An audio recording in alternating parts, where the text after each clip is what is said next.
नमो भगवते वासुदेवाय।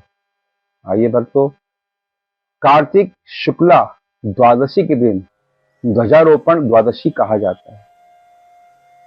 मंदिरों के अंदर ध्वजा लगाई जाती है।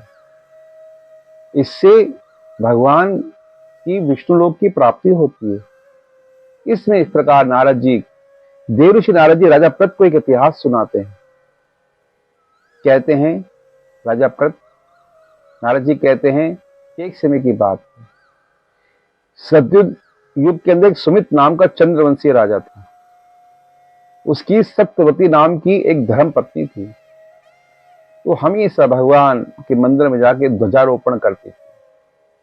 राजा ने पूछा, रानी, भगवान को प्रसन्न करने के बहुत से साधन हैं। जप है, तप है, पूजा है, पाठ है, मातम है, कथा है, यज्ञ आदि है, लेकिन तुम्हारी श्रद्धा कि ध्वजारोपण में इतनी क्यों है? मैंने आज तक कहीं देखा नहीं, ना सुना नहीं। तब सत्यवती रानी कहने लगी कि राजन, इसका मैं आपको इतिहास कहती हूं कि पहले युग के अंदर महाशुद्ध को मलिन करने वाला एक शूद्र था।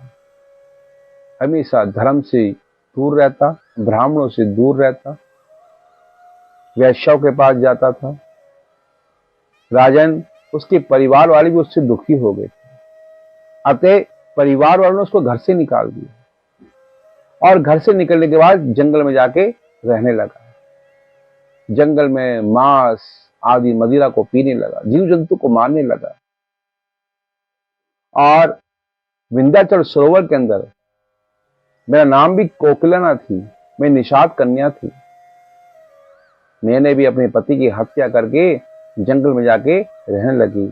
इस प्रकार वो शूद्र और हम दोनों एक साथ रहने लगे। हम लोग जंगल में भगवान विष्णु नारायण के मंदिर में रहने लगे और भगवान को प्रसन्न करने के लिए कपड़ों को फाड़कर उनकी झंडियां बनाकर मंदिर के ऊपर लगाते। इस प्रकार एक रात्रि यानी कार्तिक शुक्ला द्वादशी के दिन हम मदिरा पीकर और हाथ में झंडी लेकर भगवान के मंदिर में नृत्य करने लगे। और नृत्य करते करते सुबह हमारे प्राण पखेरु उड़ गए, हम दोनों मर गए। यमदूत हमको मारते पीटते यमलोक ले गए। उसी समय भगवान विष्णु के पार्षद जय और विजय वहां पहुंच गए। यमराज को डांट लगाई, हे यम, तुम्हें पता नहीं है कि कौन महापापी है और कौन पुण्य रूपवान है? यमराज ने कहा, हे पार्षदों, इन्होंने जीवन भर पाप किया है, ये वैश्यगामी रहे हैं, मांस मदिरा का पान किया है। तब जाके भगवान विष्णु के पार्षद ने कहा, माना कि इन्होंने जीवन भर पाप किया है, लेकिन कार्तिक शुक्ला द्वादशी के दिन भगवान की मंदिर में इन्होंने ध्वजारोपण करा है, ध्वजा लगाई है और पूरी रात्रि भगवान के मंदिर में नृत्य किया है। नृत्य के प्रभाव से और ध्वजारोपण के प्रभाव से इनके सारे पाप समूह नष्ट हो गए और ये बैकुंठ की प्राप्ति करेंगे, बैकुंठ लोक के वासी हो गए। यमदूत को तो चक्कर आने लगे, का भगवान हमें क्षमा कर दीजिए। जय विजय उनको विमान में बैठाकर और बैकुंठ लोक ले गए। इसलिए भक्तों, कार्तिक शुक्ला द्वादशी के दिन मंदिरों में भगवान की झंडी लगानी चाहिए, बड़े बड़े झंडों का लगाना चाहिए, ध्वजारोपण करना चाहिए।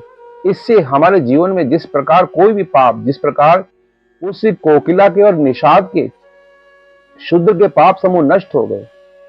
उन्होंने तो अनजाने में किया और अनजाने में किया, इतना पुण्य मिला कि वो नरक से बैकुंठ चले गए। सोचिए, अगर हम जानबूझ के श्रद्धा भाव से भगवान के मंदिर में झंडी लगाएंगे, ध्वजारोपण करेंगे तो कितना पुण्य मिलेगा। इसलिए कार्तिक शुक्ला द्वादशी के दिन भगवान के मंदिर में ध्वजारोपण करना चाहिए। इससे गोलोक और बैकुंठ लोक की प्राप्ति होती है। और श्री लक्ष्मीनारायण भगवान की जय।